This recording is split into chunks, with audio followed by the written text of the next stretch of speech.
Wala pang alas 3 ng hapon, gising na si Batang Guapito. Maaga siyang nagising kaya nagyaya siyang papunta sa bukid. Manguha daw kami ng bayabas at pinagbigyan ko naman since sa oras na ito hindi masyadong mainit. Kaya pinagbigyan ko, kasama namin yung isa niyang kaibigan, kamag-anak namin. Nanguha ka rin kami ng bayabas. At pagkatapos manguha ng bayabas ay umakyat ako dyan sa breadfruit kasi madaming ng bunga. Dati nga inaakyat ko to na parang unggoy, pero ngayon parang nanginginig na ang tuhod ko, hindi na ako sanay. Matagal-tagal na rin kasing hindi ako nakaakyat dito at napakaraming bunga, kinakain na lang ng mga paniki. Dati ang daming bumibili nito pero ngayon wala na kasi marami na nagtitinda ng tinapay. Ang sarap kaya nito, ginagawa namin dati itong breadfruit chips at tinitinda ko sa eskwela. Masarap kaya ito kasi parang hindi na kailangan ng bigas pag kumakain na nito kasi ang ng busog, ang bigat ng busog sa tiyan. Ayan ang kinukuha na ni Batang Guapito yung breadfruit. Gustong-gusto niya kunin dyan sa may punuan. Ayan, na-struggle talaga siya.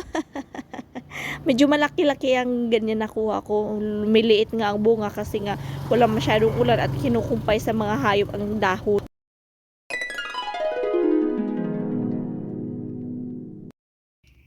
Hello mga Lodi!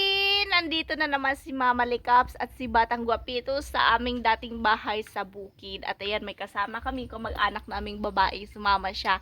Manguha daw siya ng bayabas. Kaya ayun. Pagdating pa lang namin dito, nakakapagod kasi sobrang init. Sobrang init. Sobrang init. Sobrang init.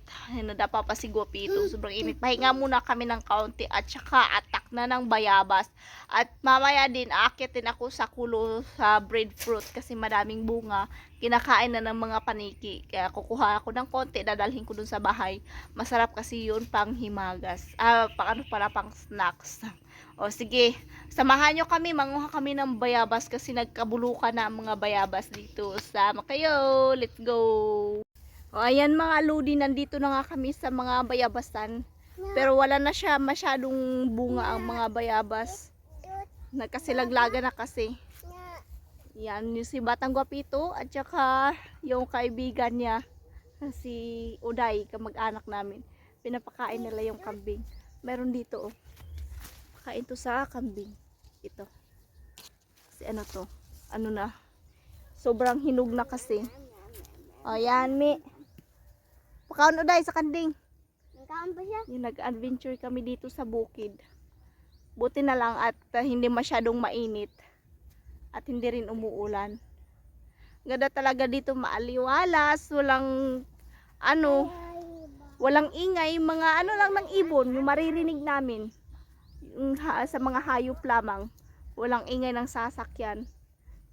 Ayun, si Batang Guapito, nag-enjoy talaga siya dito sa mga bayabasan in mga Lodi. Wala na masyadong bunga. Kunti na lang yung nakuha namin. Punta pa kami doon mamaya sa ibang puno. Doon sa likod mayroon pa marami. Ayun, doon. Punta kami doon. Samahan niyo din kami ulit. Ayun, ito lang yung mga nakuha ko. Kasi wala na masyadong bunga yung bayabas. Nagkasilaglagan at saka nagkabulukan na. Ayoko naman kumain ng sobrang hinog kasi ang pangit na ng lasa. Ito lang nakuha ko. At this moment ay aakyat na ako dyan sa breadfruit. Ayan, napakadaming bunga guys. Ang daming bunga ng kulo. Ayun, nagkasilaglagan na. Sayang na sayang yan. Dati walang masasayang dito kasi binibenta namin ngayon. Ay nag-anohan na.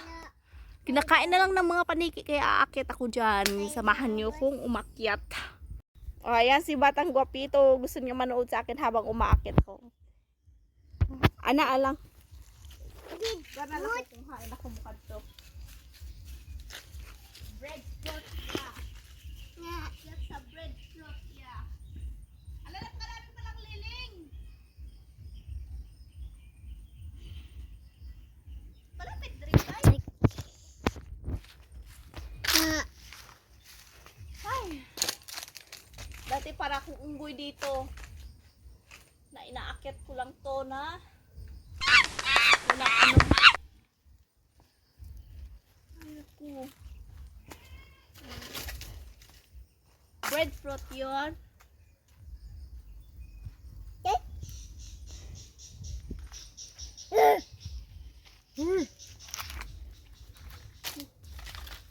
Walang hawakan.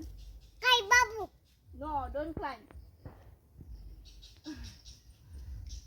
Ang lalaki kasi ng mga ano. Naku. Si mataktak ka. Ang dulas ng isa nga kasi umuulan. Yan. Merong isa. Ang liit. Ang cute. Na Cute ka breadfruit. itin put babu. Ito din. Sana may sungit. Sungit. Sungit. Sungit. Pero walang sungit. Oo, day. Taktakan kayo. Kuha. Kuha. Yung mga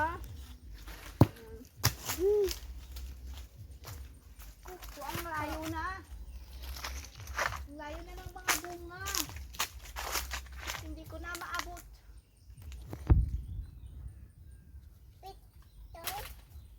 O, sakto na ko, day. Kuha na. Ayan si Batang Guapito. Ayan. Na-struggle siya sa sa breadfruit.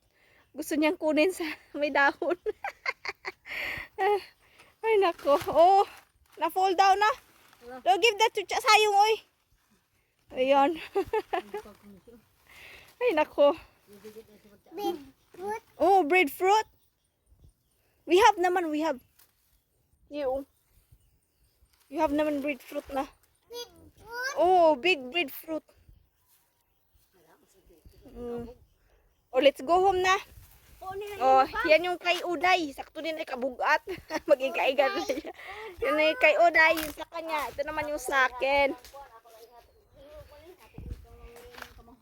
Ito yung sa akin, yung dadalhin kasi mabigat na. Andyan pa si Batang Guapito. Give to Sayong. Kuha. Andyan pa si Batang Guapito na anuhin ko. Ihatag siya mga tiguang sarap. Hoy, yun mga lodi, napagod kami sa paggala namin dito. Magpapaalam na kami kasi ngayon nga hapon na may mga bata akong kasama. Baka kami ay gabing may kikik sa daan. Takot sila sa kikik. Okay, maraming salamat po sa inyo. Sana suportahan nyo kami. Sana madami ang views nito. At huwag nyo sana i-skip ang ads ha, kasi monetize na kami. Paki-like, share, comment din po. At kung iyong mararapatin, kung okay lang, paki-sub na rin. Maraming salamat. Kita po tayo sa next kong vlog. Bye-bye. Mahal kayo namin. Bye-bye po. Bye-bye. Kiss again. Kiss. Kiss. Bye-bye. Batang Guapito. Bye-bye.